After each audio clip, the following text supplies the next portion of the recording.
This video is brought to you by Sailrite. Visit sailrite.com for all your project supplies, tools, and instructions. Hi, I'm Eric Grant with Sailrite, and today we're going to be making this bag for a chair that's actually inside of here already, a folding chair. But the beauty of this bag and the process that we're going to show is that it is not a common rectangle, or the boxing sides, if you look at them here, are not perfectly a rectangle shape. They're actually smaller here, larger here. Same thing with the top of the bag. It's larger up here and smaller in width down here, and with the back of the bag. So the concept of how to make a bag for an oddly shaped application like this chair is shown in this video. And if you have a folding bike that you have and you want to make a cover for it, the principles in this video will be exactly the same for that. Obviously the measurements will be different, but the principles will all be the same. And we're going to show you how it's done. Making a padded storage bag like this is made easy after watching this video. Some of the special features covered in this video will be making a carrying handle. Also, we'll show you a brand new way to make a zipper plaque opening, and we'll also be installing a webbing tab so you can hang your bag on a wall hook. Let's get started and show you how to make this padded storage bag for an irregular shaped item.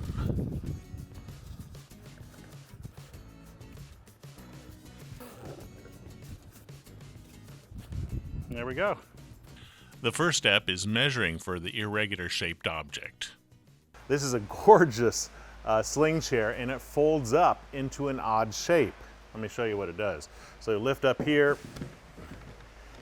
and we'll take this fabric off, fold this fabric up so it doesn't get pinched. And you can see here, if you look at the front, this is a V shape. And if you look at the back side as it's folded up, it too is wider here than it is at the bottom. And then if you look at the front side, the bag basically would have a top that comes down here and then come down to sides which taper in. So I've got a real rough drawing of what the bag will look like, and we've decided for this bag we're going to have a zipper come across here and come down the side slightly, so the zipper will be in the top here. Very rough, but this is all you need. So we want to start taking measurements, and we're going to measure for the height of the chair at this end, which is 3 inches, and we'll write that down. Then we come over here, we measure the chair frame at the widest point on this side, which is 5 inches. Write that down.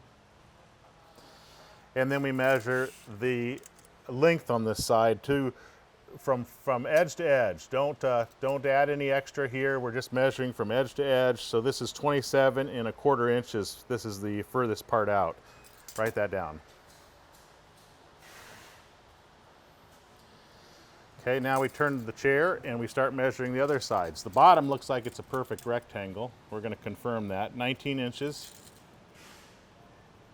It should be 3 inches here because the boxing has to run into the other side. It is. Is it 3 inches here? Yes, it is. Write that down. Flip the chair, do this next side. This should be 3 inches. It is. And then the length, now we're not going to accommodate for this shape here. We're going to measure straight. In other words, I'm not going to push my tape measure in to follow the contour because I'm making a bag and the bag doesn't have to be exactly the same size. So from end to end, we're getting 33¼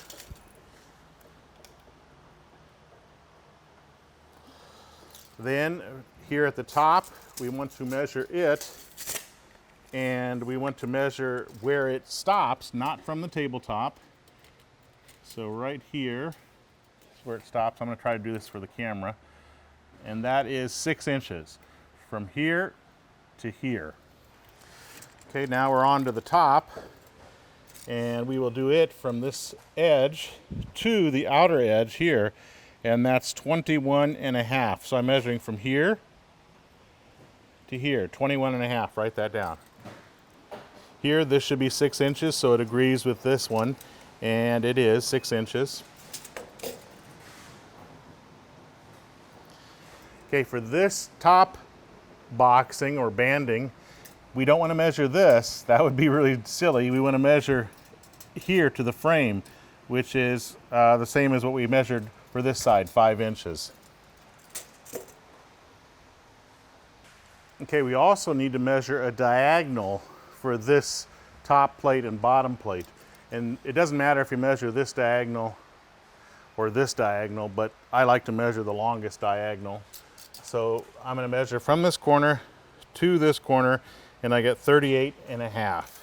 So now we have all the measurements that are required in a rough drawing. And with these measurements, we can begin our patterning.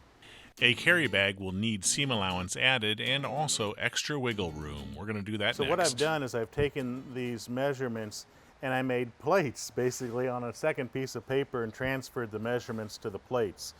So here's what we have.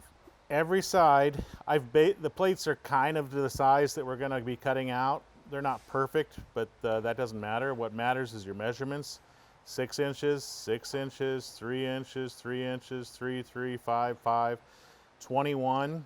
This side is the same as that side, 21 inches, 27, 19, 33 and a quarter, 33 and a quarter, blah, blah, blah, and then the diagonal. Okay, so this is the exact size of our chair. Now we need to add some extra for seam allowance, and we also don't want the bag too tight, so we're going to add 1.5 inches to every single one of these measurements, including the diagonal. Here are the calculations after 1.5 inches have been added to every single side, including the diagonal. 1 inch will be taken up in seam allowance and the other ½ inch is for wiggle room.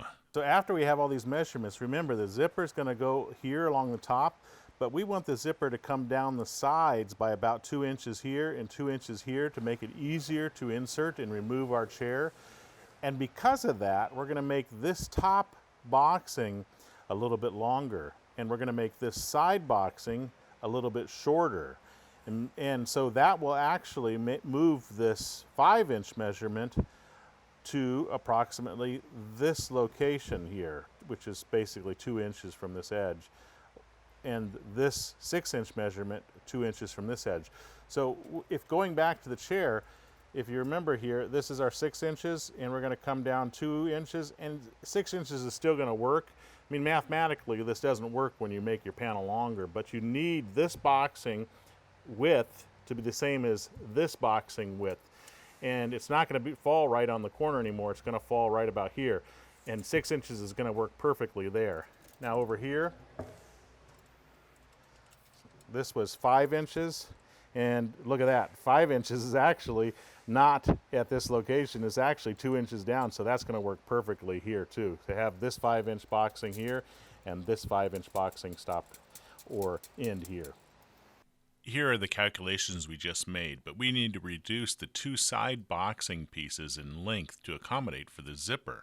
We'll take away 2 inches from each of those calculations, shown in red.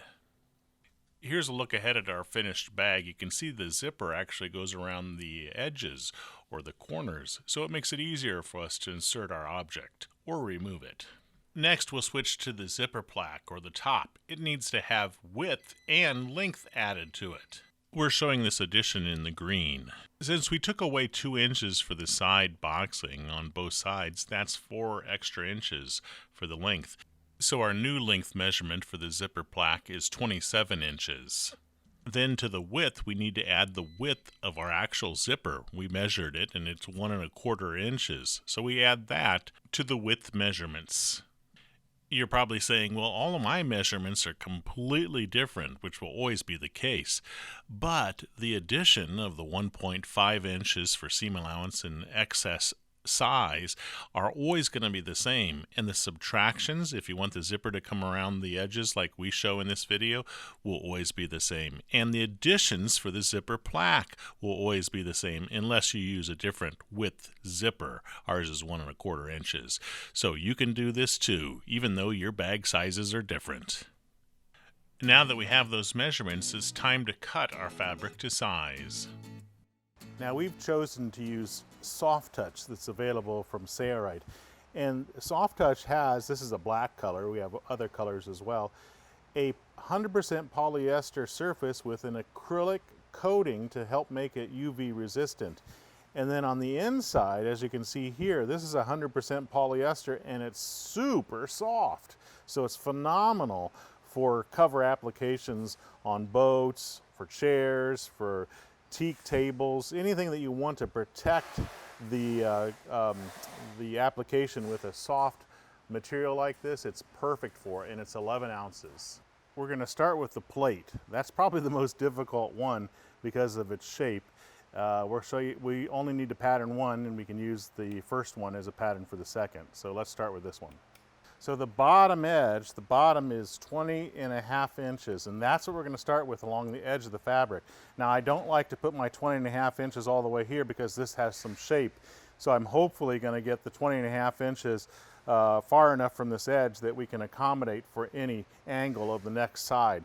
So the first thing you want to do is strike a line along the edge of the fabric, or not strike a line, but mark the fabric to 20.5 inches. 20.5 is here, using the clear acrylic ruler, and obviously here. So this is our straight line. So I have this line down, and my next measurement is going to be where the diagonal is. So the diagonal goes to this corner. So that means this is my next measurement, 34 3/4. I'm going to measure from this corner and I'm going to draw an arch. There's my point.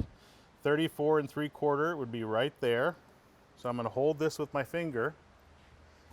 And if you had a second helper, it'd probably be helpful to have that. And I'm going to put my pen or my pencil right here, and I'm going to make an arch. And that's probably good enough. I'll go a little bit more this way. So there's my arch. Now we go from this corner and we do our diagonal, which is 39 3/4, and we make an arch here, and where they intersect, that is our corner up here. Okay, so there's 39 3/4. I'm going to put it right at the edge of the fabric, right on this mark, and I'm going to hold it with my finger. And then my arch here doesn't have to be very big because it intersects right here. So I just draw the arch. There's my intersection. So if I measure from here to here, that should be 34 3/4. Let's see if it is.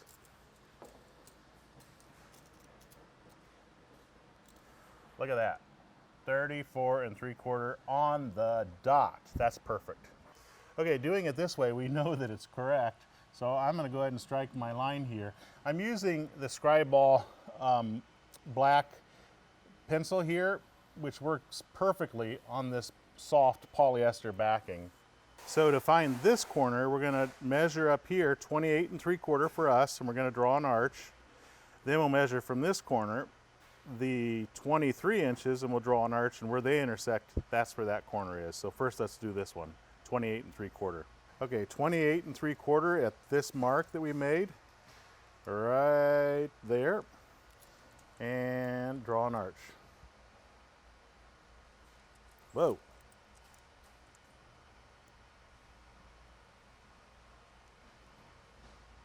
That's probably good enough.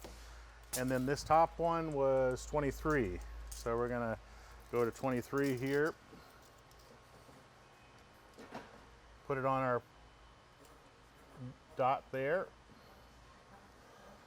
And I'm gonna do this left-handed. Uh-oh. All right, let me draw this arch a little more. Okay, our arch wasn't big enough, so I'm gonna come back here and I'm gonna make this arch bigger. I thought it would be big enough. I just have to go over a little bit more. There we go. Now we can come over here, and it's 23 inches. I'm going to do it like this, just because I've been showing you that way the whole time. So 23 inches is there. I'm going to try to do this holding my other hand here, and where it intersects, right there, should be come up with 23 inches when you measure it. Of course it will, because that's what we just measured, 23 inches, and then this side is supposed to be 28 3/4. And it is, it's perfect. So now we just strike lines from point to point where they intersect. And just to confirm everything, we're gonna measure the diagonal. And the diagonal is 39 3/4. That would be from here to here. 39 3/4 exactly. That's perfect. That's our plate. I know you probably won't get confused on the plates or anything, but I like to label everything. Now let's do the boxing. We'll start with the easiest one, the one that's a perfect square. It's 20.5 by 4.5. Okay, 20.5 is right here. So I'm going to strike a line there, and I'm going to come up 4.5. I love the acrylic ruler. 1, 2, 3, 4.5, which would be right there. And then I'll move this down, and I'll make sure that it's straight along this line so I have a perfect rectangle, which it is. And I'll strike a line here to 20.5, which is right there. Then I'll move this down and make sure that my lines are perfectly lined up, which they are, and strike a line here. There's my bottom. So I'm going to label this bottom B-O-T-T-O-M. And now, the other boxing pieces are not rectangles. This is the only rectangle. So this is 4.5 here, 6.5 here, and 26.75 here.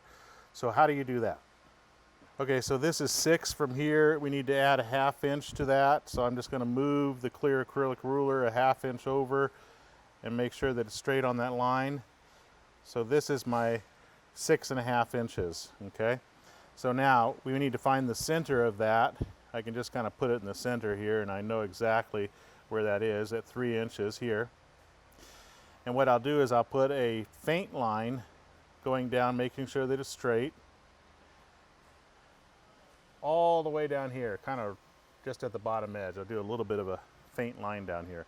So now we need to measure 26.75. So that'd be 24 is here. And then I need to add 2.75. 2.75 would be right there. Okay. So now I extend this middle line into that new measurement right there, and I draw my 4.5 over here, centered. So 4 would be 2, so that's 2.25 at this location, and I need to make sure that it's straight with that line. That's the beauty of the clear acrylic ruler. I can see that line through it, make sure that it's straight. 2.25 would be from here to there. That's the 4.5. I'm going to also do tick marks so that I know exactly where they end. Okay. Now I take a straight edge. It's longer, and I strike a line from mark to mark, like that, and like this.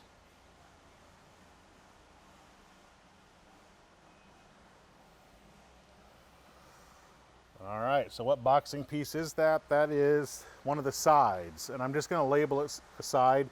We'll be able to easily tell what side it is once we get all these done. Now this side panel has different measurements than the one we just did, but the concept is exactly the same. This one will be 7.5 on this end and 4.5 there. We'll find the middle, and then we'll draw these lines and strike the edges. So we're not going to show this one. Okay, the zipper plaque, which is the top boxing, is 8.75 here, 7.75 here, and 27 inches here. So again, it's not a rectangle. So again, we're going to strike a line that's 8.75, find the middle, strike a line that's 7.75 at the middle position here, and then connect our lines. We've already traced out the shape of this zipper plaque. Now we need to split it in half. So this is our zipper. Okay, so I'm going to put a Z here and a Z here. This is our middle line. I'm going to extend this middle line so it goes from edge to edge. Only on the zipper plaque. We don't do that on the other boxing. But we're going to actually take this zipper plaque and we're going to chop it in half, and we're going to sew the zipper in. We'll show you that step later on. Now I have a cutting mat, and I'm going to use a rotary cutter here, and I'm going to cut out all of our patterns. We're going to cut this one out, and then I'll show you how to make a duplicate for the other side of the bag. So I'm going to put my clear acrylic ruler to the inside just in case I accidentally cut. I don't want to cut my good fabric. That's one's done, and we just go up each of the sides. I'm protecting the inside.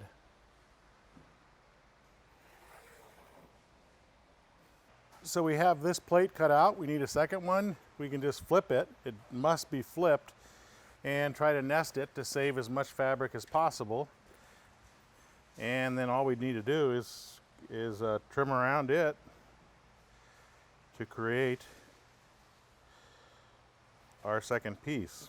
Now that all our fabric is cut out, let's go back to the zipper plaque, or top of the bag. Okay, we're going to start with a zipper plaque, which is the top of our bag. Yours may be different, but we decided to put it in the top, and the concepts are the same even if you place it anywhere else.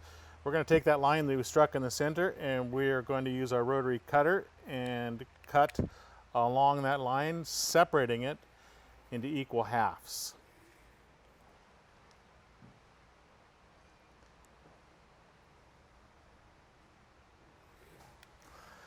Okay, so now what we're going to do, this is the side with the zipper. That's why I marked it Z here and Z here, so that we don't get confused about the shape of this, because it's not a perfect rectangle.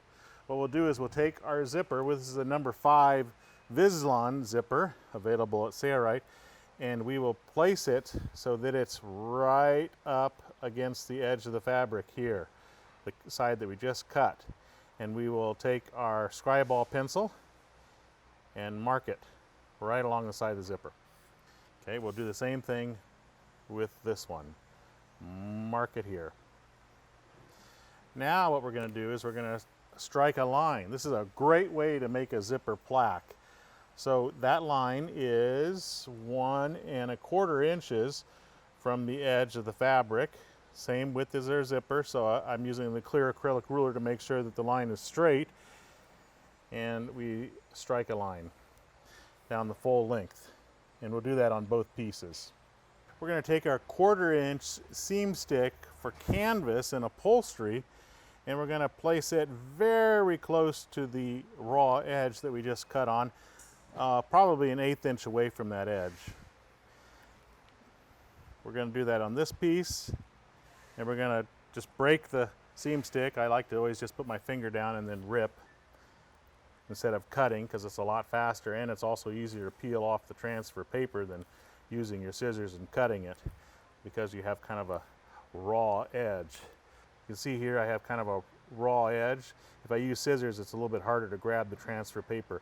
Peel off the transfer paper, revealing the glue. Then what we'll do is we will baste, we'll create a hem that goes to that line that we struck on the fabric. So we're folding the fabric to that line and sticking it in place, and it stays this way when you take it to the sewing machine and you sew. You leave the double-sided tape inside of here, and you'll see the end results of this zipper plaque are going to be gorgeous. There's one half, and we'll do the same thing to this half. Okay, so now we're going to take the 1/4 inch seam stick for canvas and upholstery applications, and we're going to apply it to both of the zipper flanges. Now we want to keep it away from the zipper's teeth. You can see that I am almost a 1/16 inch of close to the raw edge of the material. And that's the beauty of this 1/4 inch seam stick for canvas. This is a seam stick that does not yellow, and it sticks really well, but yet the width is perfect for zipper applications, because you never want that seam stick to get close to your zippers. And we're going to do the same thing on this side as well. We're going to peel one side of the double-sided tape back, revealing the the transfer paper back. I'm going to take one of my zipper plaques, and I'm going to baste it so that the fold is right on the center of the teeth, with a little bit of the zipper sticking off of the edge. So right in the center of those teeth. And the beauty is, if I don't like it, I can peel it up again and rebaste it. And this will give us a zipper plaque with only one stitch in it. Not two, as oftentimes it's done on each side. You sew it down and then you sew it again. This is just one stitch, which looks great. Now peel off the other side and take the other half, and I'm going to make sure this half is lined up with the edge of this half as I baste it. Now remember, we talked about the shape. These aren't perfect rectangles, so I need to make sure that I have the bigger side on the same side and the smaller side on the same side. I can't really screw it up because I did it correctly, but You want to make sure that you have the correct shape in this as you baste it. So I'm going to put this right across from that, basically concealing the zipper. Ends are flush, and I will baste it over top just so that the fold is right in the middle of those zipper teeth. And then once it's in the right spot, I'm going to apply pressure, making sure that it's stuck really well, like that. And look at that, that is going to be a gorgeous zipper plaque. Bottom side looks like that. And now we'll take it over to the sewing machine and we will sew not from this side, but with this side up, so you can see the zipper. So here you can see the boxing pieces that will go together, and here's our zipper plaque that we made for the top. And you can see these are slightly short, and this one's slightly long, so they can go around and connect here. And then this is our back plate over here. So first we're going to sew this zipper in place. Then we're going to put a webbing strap on, and we're going to put the webbing strap on this side. So we'll sew that onto this boxing. After that's done, we'll sew the ends of the boxing pieces together. Then we'll sew the plates onto the boxing. Okay, so we're going to sew on the right side of the presser foot, which gets the stitch fairly close to the zipper teeth. And we're going to have that foot go right along the edge of the zipper as we sew. We're sewing with a 6mm stitch length, and there's really no need to do any reversing here because we're going to be sewing over the stitch. But this is all you do. Everything's basted in place. So you just sew right along this, making sure that the presser foot is right up against the zipper's teeth.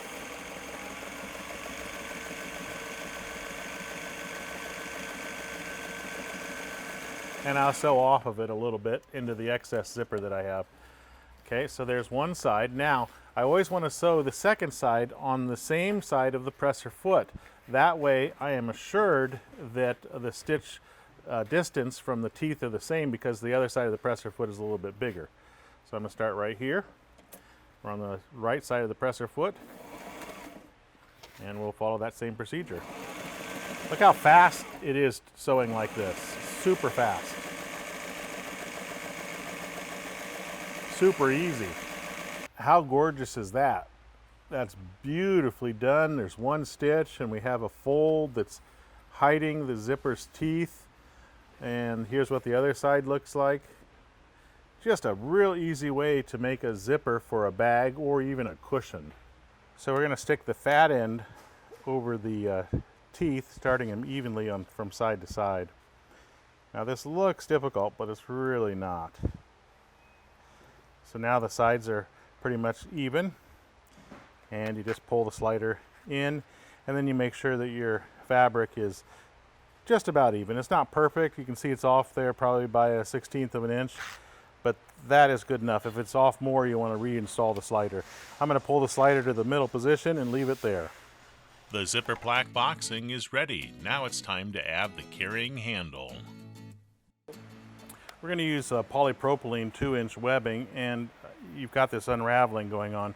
If you use a hot knife on the edges, then it will not unravel. So what we're going to do with this webbing is we're going to attach it here to the side of our bag, and we are going to do this by running the webbing all the way to the edge, and then when we sew this seam in, it'll go inside the seam. But we're also going to sew it into the bag top a little bit to reinforce it so it grabs more of the material. We'll do that on both sides. So how much webbing do you want?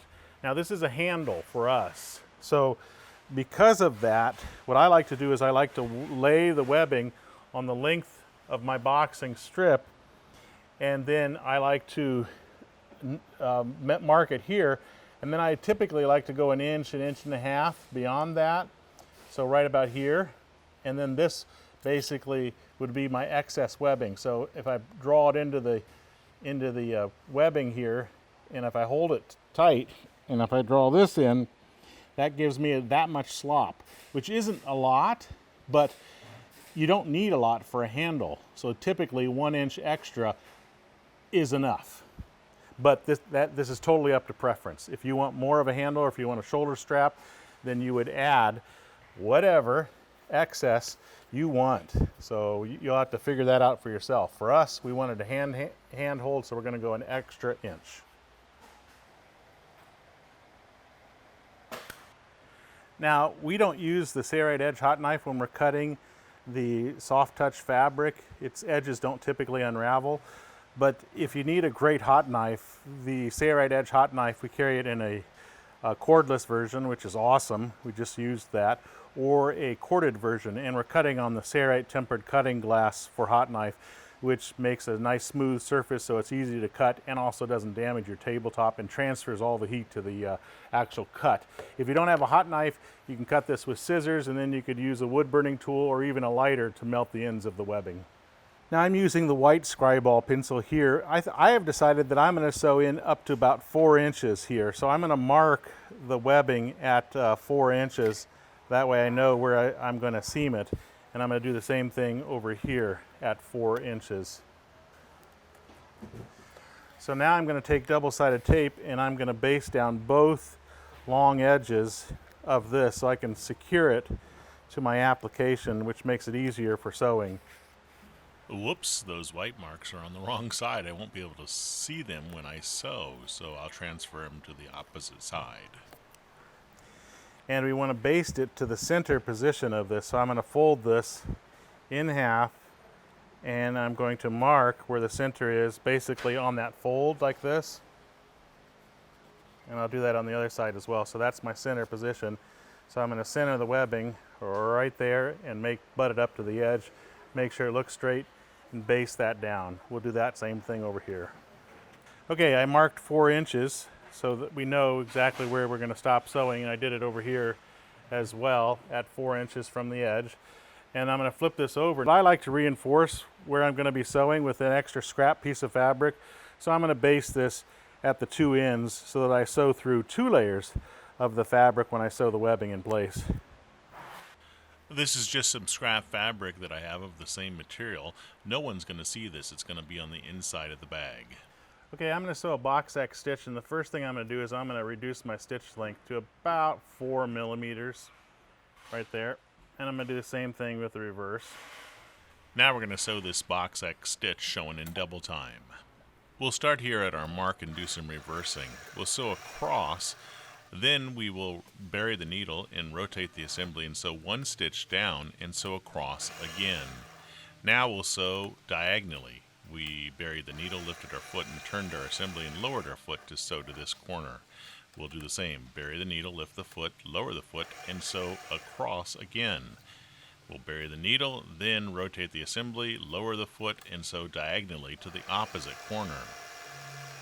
When we reach that corner, we'll bury the needle, lift the foot, rotate the assembly, lower the foot, and sew down the side. Bury the needle and sew across yet again. And bury the needle one more time and sew up. And there at the end, when we reach the end, we'll do some reversing to lock the stitch in place. And that is our box X stitch. Kind of hard to see it here, but if you look at the underside, there's our box X stitch. Now we'll do the exact same procedure for the opposite side. We're not going to show that. Now if you want to, you could trim this patch so that it was just, a 1/4 inch bigger all around the perimeter. I think I'm going to leave it in there. It's not going to hurt anything. Now since this is a handle, there's several ways that you can handle the middle of the handle. You can actually fold the webbing back once and then twice. And then you could sew from here to here, reversing at the beginning and the end, and sew from here to here, reversing at the beginning and the end. That makes a pretty nice handle. So that's option 1. Option 2 is to actually do what we're going to do. We're going to take a line, and I don't know what size line this is. Let's see what it looks like. It looks like it is 3/8 inch, somewhere around there. And we're going to, it's just some scrap line we found. We're going to put it inside of here. We're going to fold this over it, and we're going to sew a straight stitch right underneath this webbing, and that'll give us a nice handle. So we're going to sew straight through here, and then once we're past the rope end, we're going to come up here a little bit and do the reversing here so the rope stays in place. Okay, so we're going to cut this rope with a hot knife to keep the ends from unraveling. If you don't have that, you can use scissors, and then you can burn the ends with a lighter carefully. This will just keep it from unraveling, and I'm cutting it to about 10 inches. That's a preference. You can do whatever you'd like here. So there we go. So at the center position, which is right about there for us, we're going to mark the center, and then I'll mark where the ends of the rope are basically falling here. And I'm going to flip this over. Should have probably marked this side. Here. And here. This is the back or the inside. And I'm going to put double-sided tape right along this outer edge so that I can hold everything in place. In fact, what I'm going to do is I'm going to also put it in the center so that I can help hold the rope in place as well at the center position. Peel off the transfer paper. Now the double-sided tape doesn't stick as well to the polypropylene, but it's not bad. I mean, it's still going to help a ton. And then I'm going to stick my rope at the center position. See how that double-sided tape holds everything? Bam! Then I'm going to fold this over. And now I'm going to work diligently to fold this so that it's right on the edge of the webbing.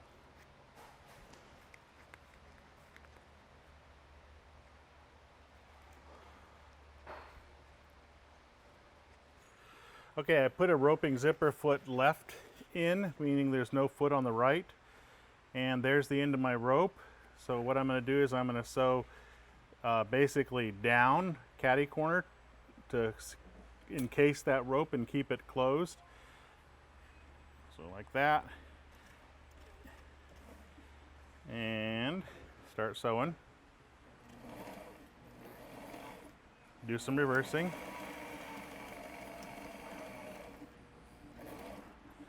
Okay, and then I'm going to bury my needle right there, and then I'm going to lift my foot, and I'm going to position the rope and the webbing so that it sews right next to the edge of the rope.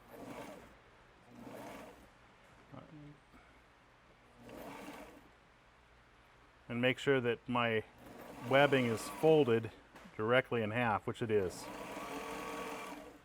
Now I'm sewing this with about a 4mm stitch length instead of a 6, which I think is wise to do.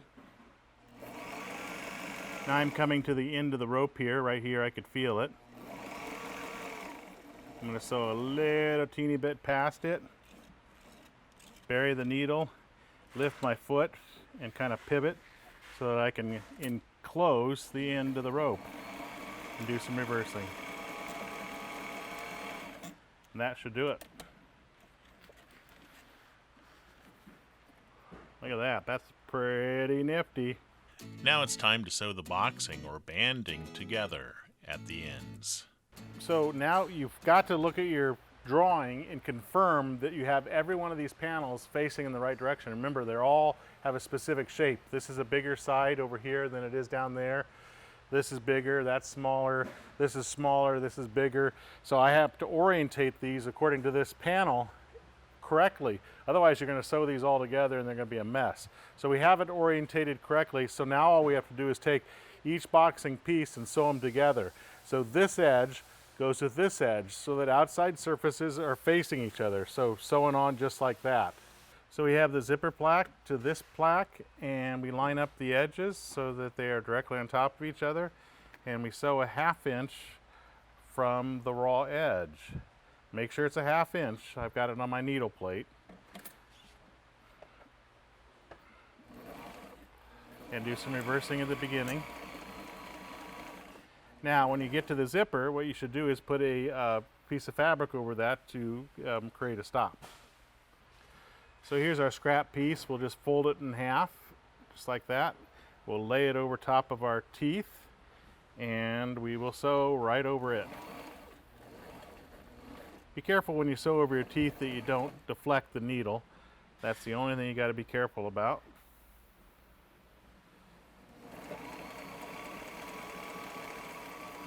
And reverse when you get to the other side. So now we're going to grab this piece, and outside surfaces face each other. It gets sewn right here. I like to sew with the zipper on the top side, so my other piece is on the bottom. That way I can see when I'm starting to sew over my teeth. There we go.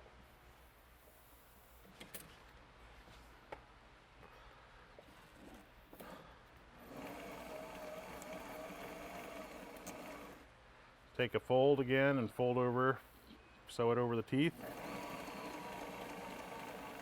Okay, so here's our two pieces sewn on. The last piece is this one. So this gets lined up like this, and then this gets lined up like this. So we sew it together like that, outside surfaces facing each other. Okay, this side's lined up. This one we're sewing over that webbing and also that reinforcing thing, so it's a little bit on the thick side. But the Ultra Feed sews it like a dream. So now we'll sew that boxing or facing to the first plate. Okay, so now we have our boxing all sewn together, and what we can do is we can actually baste it in place to make sure that the corners all line up. So what I'm going to do is I'm going to baste the boxing to the plate here so that I can make sure the corners are all nice and lined up. This is probably not necessary, but I think it makes it easier, especially if you haven't done a lot of sewing. Otherwise you have to make sure corners line up as you sew. We'll peel off the transfer paper at the bottom edge. Remember, the zipper's at the top and it wraps around, so we don't know exactly where the corner is there, but we know exactly where it is at the bottom. So outside surfaces would face each other, and probably before you baste, what you should do is you should take your scissors and you should cut into the corners a little bit outside of the sewing that you just did, about a ½ inch, or I'm sorry, don't go more than a ½ inch because you don't want to go into your seam allowance. Right, like that. You can actually do 2 layers at the same time, like that. And this will help it to go around the corner, and you'll see. So we're going to start at the bottom corner here, making sure this edge is lined up right here, and they're going to baste to the next corner, and hopefully this corner comes out right. Yep, it's coming out just perfect. So we baste to that. Now we're going to round this corner.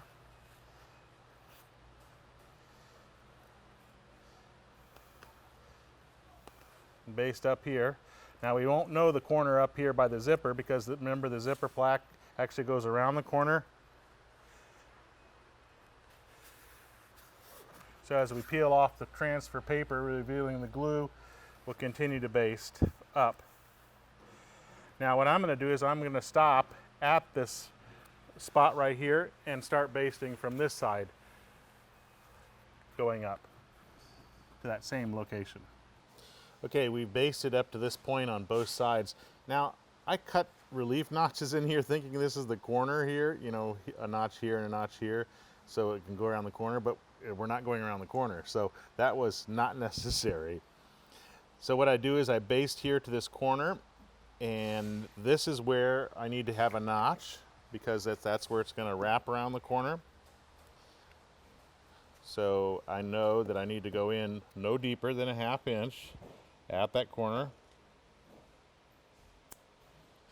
That will allow it to take the bend a little bit easier. You can put a couple notches in there if you'd like. I'm just going to do one. So that allows us to take that turn. And then we just keep basting. I'm going to baste to the middle position here. And then I'm going to come back here to this side. And I'm going to do the same thing. And you can see that our zipper comes down the side like we want. So here again, we'll put a notch at this corner, going no deeper than a ½ inch. Good.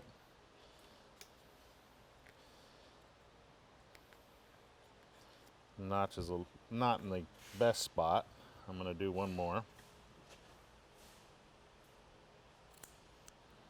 There we go.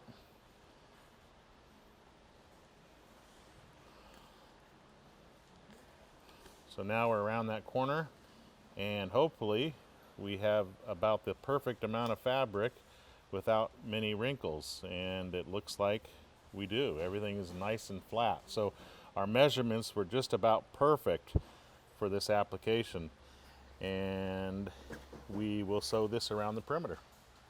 I'm going to start here at the top, in the middle approximately, and I'm going to sew a 1/2 inch in. That's what we calculated for. And if you'd like, you could put on the deluxe 5.5 inch magnetic guide here to kind of help guide you. Sometimes what I like to do is actually do it like this so that I can work around corners a little bit better. I've still got a guide that way. So let's just start sewing here. Do a little bit of reversing at the beginning.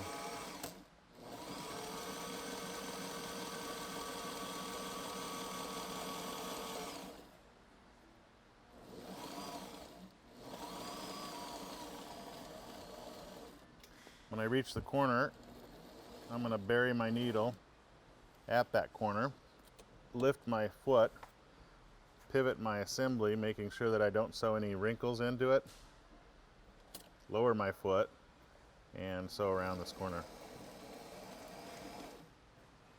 This is the way the zipper wants to fold, like this. If we were sewing the other direction and it wanted to fold like this, I wouldn't do that. I would always splay it out this way so it lays nice and flat.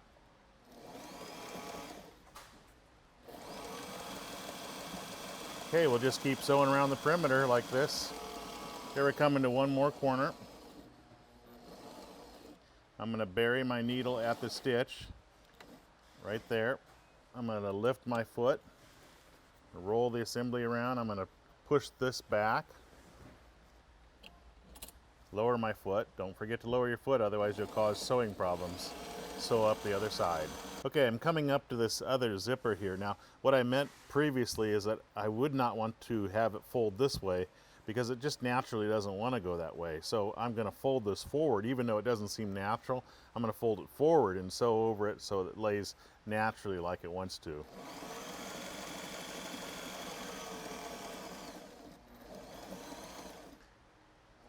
There we go. Now we just go around this corner and we're almost done. So I'm going to go up to this corner with my needles buried, lift my foot and pivot like we did before. Before we sew the other plate in place, we're going to add a webbing loop so we can hang our bag. Okay, before we sew this last plate onto this surface, we're going to put a little webbing tab here. Now obviously this is the wrong side, so it'd be here so that you could hang the chair on something. We're going to take a 1-inch polypropylene webbing and cut it to 6 inches with a hot knife. If you don't have this, you can use a wood burning tool, or you can use scissors and then melt the ends of the webbing to keep it from unraveling. We found the center of the position where the zipper goes and I marked it. Okay, so we'll just position one here and we'll sew approximately a 1/2 inch from the edge. I don't want these stitches to show up, so I'm going to be a little bit less than a 1/2 inches when I sew this panel to the adjacent panels.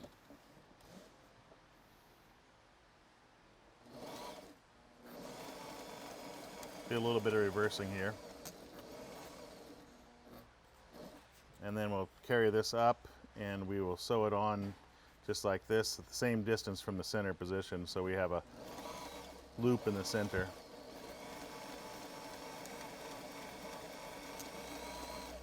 There we go.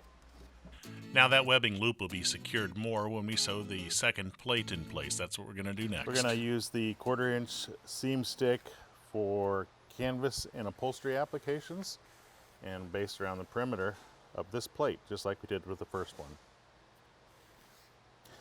We're going to peel off the transfer paper all around the perimeter. Now I'm going to put a Sayrite tag on this. It shows the world that you did it yourself. It's just folded in half and there's a logo only on one side, and I like to put it on so that it's upside down here so it actually shows up on the top of the assembly when they're done, and I'm just going to put it approximately there. Actually, I think the logo should have been facing up. That's just a preference. And then I'll just put double-sided tape on top of it just to make sure it stays there. Okay, we're going to start at the bottom again and just base this on, making sure the corners are lined up just like we did previously. We are not going to show this whole basting process because it is done in exactly the same way we did with the first plate. Let's move on. Okay, we're going to put the magnetic guide on again, kind of like what we did before, at the 1/2 inch. And we'll start at the zipper side in the middle.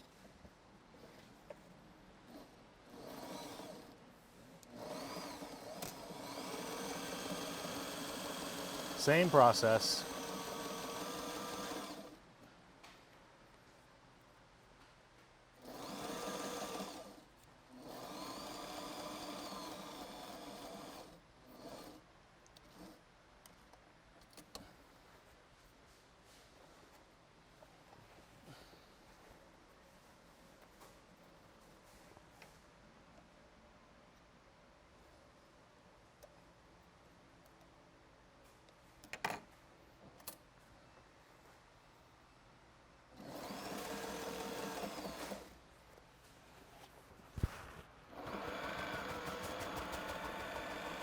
So notice this corner is folded back this direction when we did this stitch here, which means I'm going to fold this back in that same direction again when we create this stitch. So I'm going to fold it back like that and sew over it.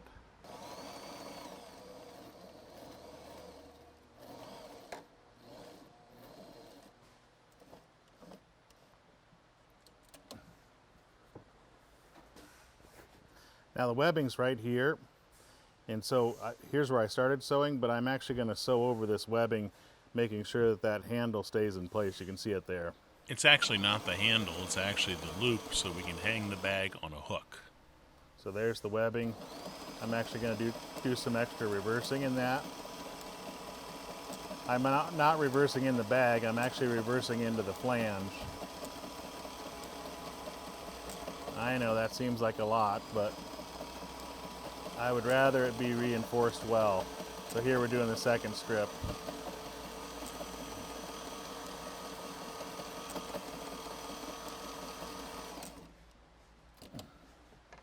There we go. Okay, so now is the time to see if it looks good. So we open up the zipper just by pulling it apart. And we turn it right side out.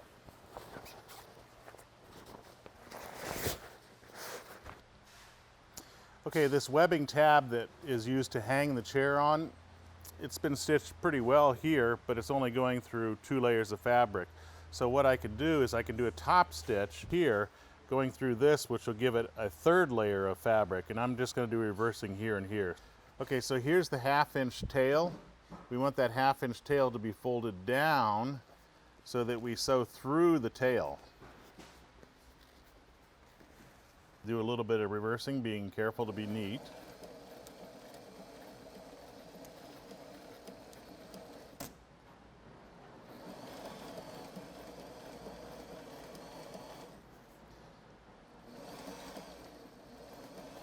And at the same spot on the other side, I'm going to do a little bit of reversing here.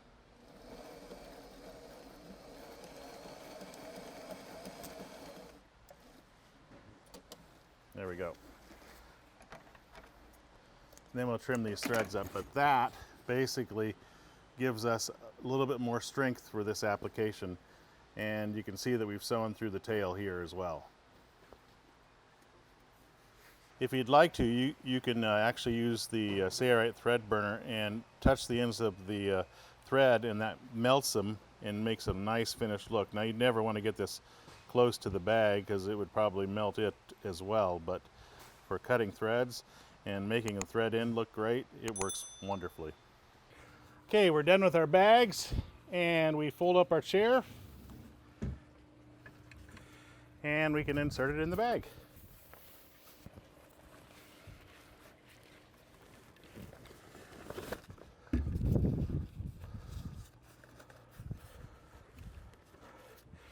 And zip it up. There we go. Don't go away. The materials list and the tools list is coming up next. It is only through your loyal support that these free videos are made available. Thanks for your loyal support. And be sure to subscribe to the Sailrite YouTube channel. Click the bell to be notified of new videos when they become available. Thanks. And now the materials and tools list. We used a material called Soft Touch that has a very soft backing, excellent for padded bags like this. If you have any questions about the materials or the tools that we used, be sure to give us a call at Sailrite. We're glad to help. Visit the Sailrite website and click on How To find thousands of free tutorial videos on many topics. If you can't find your fabric DIY project in one of our free tutorial videos, email us and we'll take a look. If we can't find it, we may put it on our future tutorial video list. I'm Eric Grant, and from all of us here at Sailrite, thanks for watching.